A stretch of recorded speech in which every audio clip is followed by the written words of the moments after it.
30 minutes after the hour.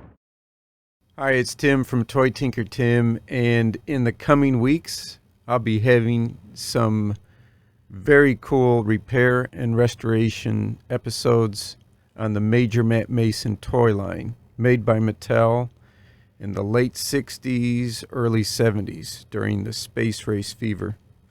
This toy line may be something new to you or one you know quite well. But for me, I had learned more about him as an adult, but it's a great line that started off of some real world space program prototypes and went more directly to sci-fi adventures on the moon.